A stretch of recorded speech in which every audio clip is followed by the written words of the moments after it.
May isa na namang nanay na tuwang-tuwa at may bago na namang gamit sa kusina. A day in my life as a full-time mom. Char! Hello mga kananay, this is me, Mommy Jen. For today's video, ayan, may papakita na naman ako sa inyo. Pag nabudol ako, abay dapat mabudol din kayo. Char! Matagal ko na nga gustong bumili ng ganito, kitchen utensils. At sa wakas nga ay nabili ko din. At dahil pinag-ipunan ko talaga ito. Kahit nandito nga lang ako sa bahay, full-time mom, may sideline din ang modern nyo. Kaya ang tinutubo ko nga sa mga sideline ko ay tinatabi ko nga at may gusto akong bilhin. Ganyan din ba kayo mga modra? Gamit na lang talaga sa bahay ang nagpapakilig sa ating mga nanay. Isang set na nga ito mga modra ang binili ko. At nang dumating nga sa akin, abay tuwang-tuwa nga ako at napakaganda nga naman ng quality niya. Silicone nga siya at yung handle niya is kahoy. Kaya naman, pasok na pasok sa team puti at sa team kahoy. Kaya ano pang hinihintay nyo? Aba naman, magpabudol na din kayo. Napaka-affordable nga niyan mga modra at ang ganda pa ng quality para kayong bumili sa mall. Dahil excited nga ang modra nyo, ayan, ginamit ko na kaagad. Pagkatapos ko ang ipakita sa inyo, hinugasan ko na at gagamitin ko na kaagad. Dahil umaga nga ngayon, ayan, magluluto nga ako ng almusal namin. Naisipan ko nga, magluluto na lang ako ng banana cue. Pag may mga gamit talaga akong gustong bilhin dito sa bahay, pinag-iipunan ko muna. Ang sarap din kasi sa pakiramdam na kahit papaano nakakapundar tayo ng paunti-unting gamit dito sa bahay.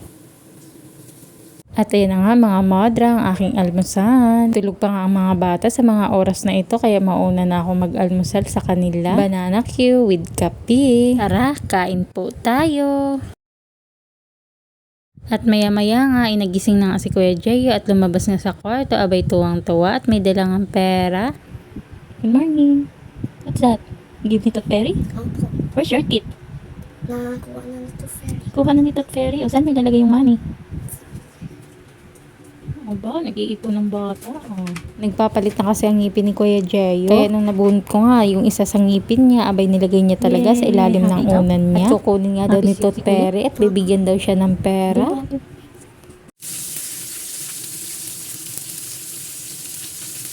At nung nagising na kayo mga bata, ayan umalis muna ako at bumili nga ako ng uulamin sa talipapa. Bumili na lang ako ng 2 tilapia at gulay. At naisipan ko nga magluluto ako ng ginataang sita with kalabasa. Bihira lang din kasi ako nagluluto ng mga ginataan na tulad nito. Ang hirap naman na kasi mag-iisip ng ulam sa araw-araw. Pagkatapos nga natin magluto ngayong araw, abay kinabukasan, mag-iisip na naman tayo kung anong uulamin kinabukasan.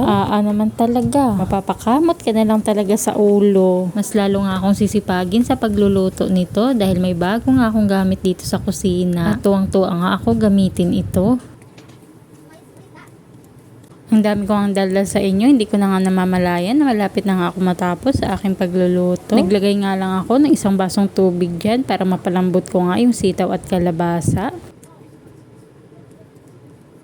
At tatakpan ko nga muna para mabilis nga kumulo at mabilis lumambot yung sitaw at kalabasa. At titikman ko nga muna kung okay na nga yung timpla nito. At ayan na nga, luto ng ating ginataang sitaw with kalabasa. At ilalagay ko na nga isa-isa yung mga isda na pinirito ko kanina. Itong tilapia lang sana ang gagataan ko kanina. Kaya naisipan ko na nga lang lagyan ng gulay para mas masarap naman. Kayo mga modra, anong ulam nyo today? Comment nyo naman dyan para magkaroon na rin ulit ako ng idea kung anong uulamin bukas. O siya, hanggang dito na lang muna. Salamat sa panonood. See you in my next vlog. Thank you Lord sa panibagong araw na ito.